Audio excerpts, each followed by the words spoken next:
O Manuel Soares, jornalista, ele também é presidente da CUFA, Central Única das Favelas. Ele está na linha de frente do combate e da cobertura da pandemia nas comunidades do Rio de Janeiro.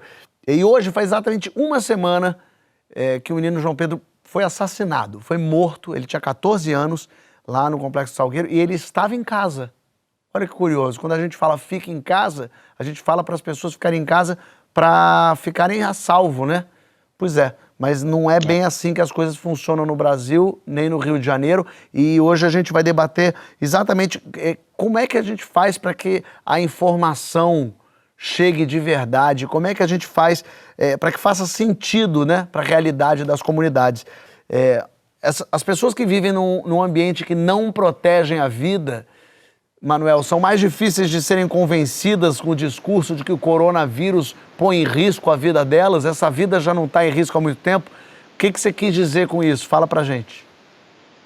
Não, cara, eu acho que, infelizmente, não só os veículos de comunicação, mas como os órgãos responsáveis por pensar toda a prevenção ao coronavírus e todo esse desenho que foi feito, esqueceram que existe uma parcela da população brasileira que simplesmente não é contemplada por essa narrativa. E quando eu falo isso, eu falo porque tem uma galera aí que tem o coronavírus na sua 4ª ou 5ª tabela de preocupação. Isso não é por acaso, não. Infelizmente, nós temos a tristeza de que o caso do menino João Pedro acaba atestando isso, entendeu? Então, hoje, quando eu começo a falar para as pessoas, coloquem a máscara, lavem a mão e tal, não sei o quê, e as pessoas olham para mim quase que com aquele desdém educado, eu compreendo elas. Eu compreendo, porque tá xarope, você me entendeu? Tem a questão estrutural física ali, de pessoas que não conseguem ficar no mesmo espaço, mas tem também a questão de que, sabe, é prioridade de vida. Eu dou a real para você, assim, ó, eu não fico triste com isso, não. Eu só acho que a gente está tendo a oportunidade de provar na prática aquilo que é Racionais, aquilo que é Emicida, aquilo que Dexter, aquilo que é MV Bill já está falando há muito tempo, de que enquanto esses dois Brasis não se conectarem e quem está sentado nas cadeiras almofadadas não decidirem pensar um pouco mais em quem está na ponta, as coisas não acontecem.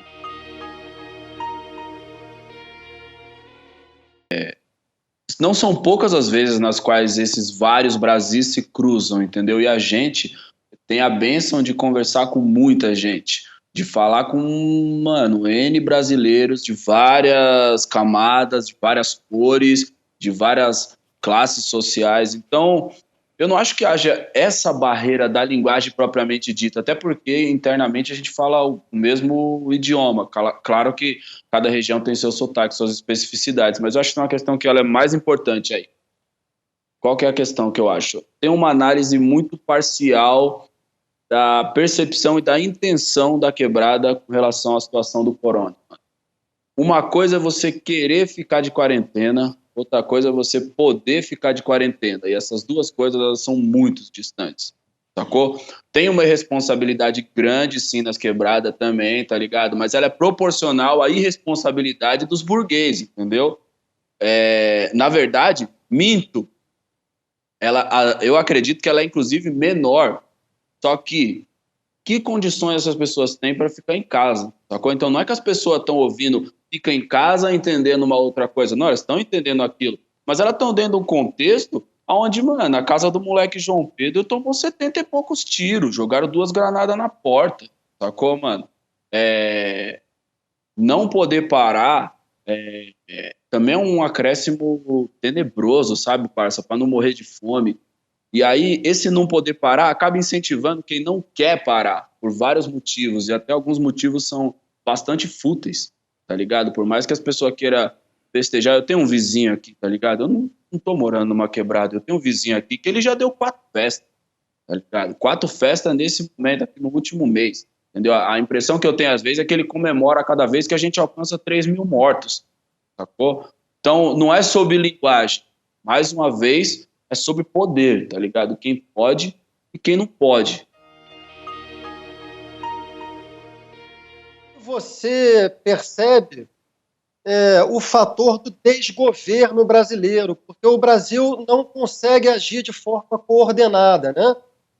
Prefeitos e governadores, a maioria deles age num sentido, o governo federal age em outro sentido. Eu queria saber qual o peso que você atribui a esse fator. Cara, para a gente poder entender um pouco essa parada do fator, Chico, eu estava conversando agora com o pessoal de Angola, um pouco antes da gente começar aqui, porque em Angola o isolamento social está funcionando, inclusive nas regiões mais pobres. Claro, traçar um paralelo com Angola é mais difícil, porque Angola saiu há menos de 20 anos de uma guerra, então o comportamento lá ainda está um comportamento de repressão e consciência social. Mas o fato do alinhamento de discurso do governo, o governo ter se posicionado logo no começo da pandemia, fechando o seu espaço aéreo e dizendo que a coisa era séria, fez com que as pessoas levassem isso a sério e imprimissem essa seriedade dentro de casa. Quando você tem esse discurso nesse Grenal, nesse Fla-Flu que existe, o que naturalmente as pessoas fazem? Eles não sabem a quem se... E aí uns aderem ao discurso da tubaína, o outro aderem ao discurso da cloroquina. Isso é a pior coisa que pode acontecer. Sinceramente, assim, ó, as pessoas têm que ser julgadas em Haia, não tem que ser julgadas aqui. E tem uma coisa que as pessoas também começam a querer juntar... Não, só para fazer um comentário em cima disso. As pessoas começam a querer juntar um pouquinho de cada lado, né? Quer dizer assim, não, eu não posso sair, mas o outro lá disse que talvez eu possa fazer isso. Então começa a ir para um lado onde você se encaixe... Porque já que os discursos são tão diversos, tem um que diz que é para ficar em casa, outro diz que é para sair, o outro fala, então eu vou sair só um pouquinho. Porque eu também estou em casa, mas eu também estou saindo um pouquinho. Tem uma coisa de você querer juntar um pouco dos discursos para te beneficiar. Claro, esse ponto é muito bom. Podem pegar numa teoria hipodérmica de que as pessoas vão fazer o que o outro quer que ela faça. A pessoa vai fazer o que ela tem predisposição para fazer. Porque se eu virar agora, por exemplo, faça yoga, ele só vai fazer se ele tiver a fim de fazer yoga ou tiver uma vontade. Se ele nunca teve, ele não vai querer fazer. O que eu noto é que as pessoas que estão saindo e aderindo a esse discurso de que pode sair, esse desejo já estava no coração dela. Ela só se apegou a esse desejo para catapultar a sua narrativa. Fala, João. Mas você não acha que, de alguma forma, Manuel, você que, enfim, fundador da CUFA, está no dia a dia, sabe, enfim, está lá dentro ouvindo as pessoas. Uma gente que é completamente deixada de lado pelo Estado, não tem uma dificuldade de atender a um pedido dele? Eu acho que sim. Deixa eu só fazer uma observação, tá? Eu sou presidente da CUFA do Rio Grande do Sul, né? Presidente da CUFA Global, Preto Zezé, que está nos acompanhando, inclusive, beijo carinhoso para ele. O Celso Altaíde, que é o fundador, que inclusive adora o João Vicente, adora vocês e tal. Eu acho que tem isso, tá? Mas, por outro lado, cara, quem mora dentro da quebrada, e aí o Emicida pode me ajudar muito nessa narrativa, já é... O Emicida morou lá um ano, ele já ficou rico. Não, cara, mas ele na verdade era um Airbnb, João. Um Airbnb que eu fiquei para fazer meu TCC. Meu TCC, cara. Vai lá. Palavrão. As pessoas já estão abandonadas há muito tempo, sabe? Eu costumo brincar que uma parte que é mais conservadora me quer morto. A outra parte, que é um pouquinho mais progressista, me quer acorrentado. Mas ninguém me quer livre. Então, assim, a favela, ela nunca foi acolhida a ponto de se sentir abraçada e agora... Não, a gente sempre teve nessa condição. Sempre teve nessa condição. Então, quando vem esse cenário e vem esse contexto, as pessoas eles se apegam no que é mais conveniente para ele. O dono da birosca na favela, ele tem cor. A favela é totalmente heterogênea, ela não é homogênea. O dono da birosca tem cor, quem tem dívida tem cor, a moça que faz faxina tem cor. Quando eu falo cor, fazendo uma paleta social.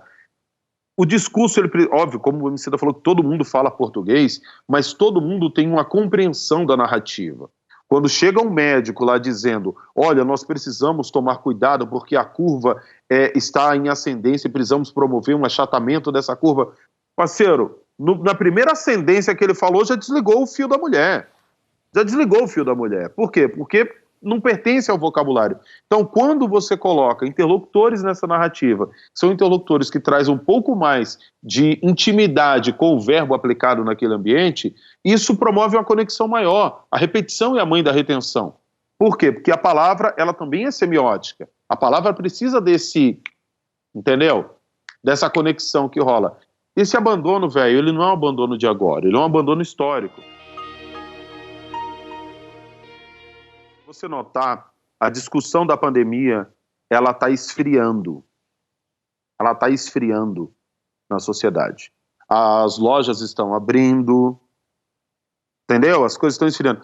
Só que esse esfriamento, infelizmente, ao meu ver, não sou estudioso, mas ao meu ver, me parece que é porque a morte está saindo dos bairros e das comunidades mais ricas e está vindo para a comunidade mais pobre.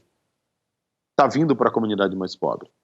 Então isso tem me assustado demais, que daqui a pouco vai começar a morrer pobre, vai começar a morrer gente sem sobrenome, e essas pessoas sem sobrenome só serão números e estatísticas, como é em outras coisas, você me entendeu? Infelizmente, quando acontece uma tragédia envolvendo os bairros ricos de São Paulo, essa tragédia tem um peso, e alguns comandantes da rota já disseram isso em vídeos na internet, vocês podem ver. Quando acontece essa mesma tragédia em bairros pobres, tem outro. Eu estou com muito medo que os números de morte do corona na periferia não causem tanta comoção. É isso que eu estou sentindo que vai acontecer. É horrível, você me entendeu? E a favela já está mais acostumada com o ambiente de morte. Infelizmente. Existe, sabe, a pessoa encontrar um idoso morto dentro de casa, que estava na fila do SUS há 3, 4 dias e não conseguiu atendimento, depois ele morreu em casa, infelizmente isso é um ambiente comum. A menina que, eu até escrevi isso num texto, que dormiu em cima do bebê, porque ele tinha que dormir na cama porque não tinha um berço, isso é um ambiente comum. O outro menino que tomou um tiro na cabeça, isso é uma realidade. Essa realidade de morte próxima, ela faz com que a ameaça de morte que o coronavírus representa não cause tanto medo. Vem cá, qual é o medo? O medo é que eu morra? É esse? Na hora que eu corri o risco de morrer andando 3 horas da manhã para pegar o ônibus para limpar a sua privada, você não tinha medo que eu morresse? Quando eu estava na fila do hospital, morrendo de dor, com crise de pedra nos rins, você não tinha medo que eu morresse. Agora você está com medo que eu morra? Você me entendeu? Então, acaba soando como uma hipocrisia complicada. Você entende? Então, por isso que eu digo que esse papo, na hora que é dado lá na ponta, precisa ser dado por quem tem legitimidade para dar. E nisso, graças a Deus, a CUFA tem sido muito feliz. Eu não falo por ser um dos fundadores e um dos gestores da instituição, mas quando a CUFA consegue levar mais de 12 mil toneladas de alimento para quase 100 mil famílias no Brasil e utilizando como ponta de lança os interlocutores da base, obviamente contando com a parceria de quem vende o asfalto, quem tem grana, com as grandes empresas, mas quem está lá na ponta, olhando no olho, são pessoas iguais. Isso acaba fazendo a diferença. A única tristeza, velho, é que a gente tem que fazer o papel do Estado. Então isso é frustrante. Não, e nenhum país no mundo começou a liberar as coisas com 1.000 mortos por dia. Não é que a curva baixou, não é que a gente está falando, não, ufa, passamos do ponto, estão morrendo 10 pessoas. Não, estão morrendo 1.000 por dia. E a gente está falando em voltar ao campeonato carioca. E aí os times do Rio se reuniram com o Bolsonaro, e aí o Crivella no Rio de Janeiro, porque quer o apoio do... Aí vira uma loucura, jogar para eleição vida. Estão morrendo 1.000 pessoas por dia e as pessoas estão falando em voltar ao campeonato carioca. Isso é uma coisa inacreditável, não é possível. Usando como argumento que a Europa talvez volte. E as pessoas, sabe o que parece? Essa sensação que me dá é com uma criança que fala assim, papai, eu quero ir no shopping. Aí você fala assim, não podemos ir no shopping, meu filho, porque você tem aula hoje e tá chovendo. E ela fala, mas eu quero. Aí você fala, mas não pode. Só que essa criança tá no poder, ela fala, mas eu vou. Aí o Bolsonaro fala que a cloroquina cura, ele fala, então vai curar, a gente vai dar a cloroquina pras pessoas. E aí, quer saber? Vamos voltar, é mimimi, é mentira. Essa coisa das fake news, as pessoas escolhendo acreditar, debater o fato, é uma loucura.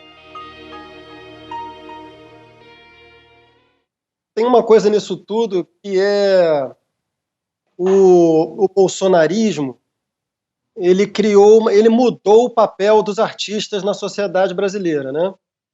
Isso é um fato que a gente comprova todo dia, e esse vídeo que você se referiu no começo do programa é mais um dos sintomas disso, né?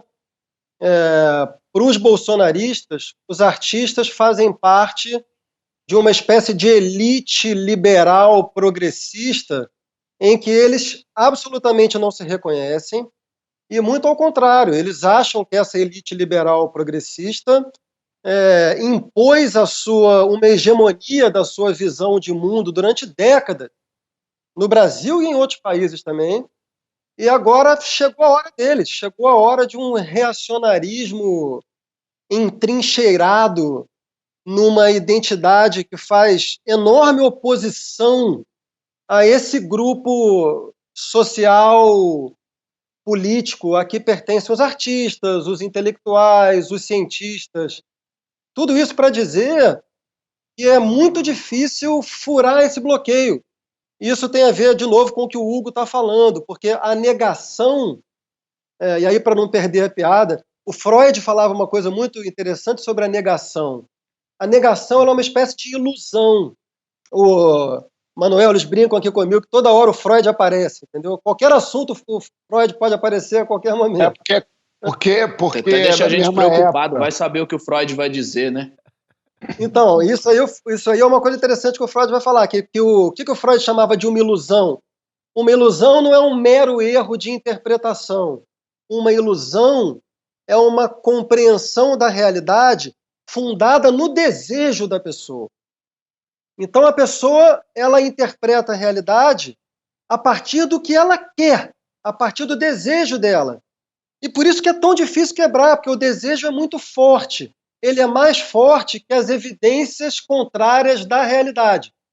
Isso está diretamente relacionado ao bolsonarismo. O bolsonarismo é uma ilusão. Quando o Freud pensou tudo isso, ele estava falando sobre a religião, sobre as grandes religiões monoteístas, um livrinho chamado O Futuro de uma Ilusão. O que vai acontecer com as religiões monoteístas no futuro, né? A mesma pergunta pode ser feita ao bolsonarismo. O que vai acontecer com o bolsonarismo na medida em que ele também é fundado numa ilusão? Ele é fundado no desejo das pessoas de uma determinada realidade. E não importa, a realidade tem nos dado todas as demonstrações de que essa interpretação é mentirosa.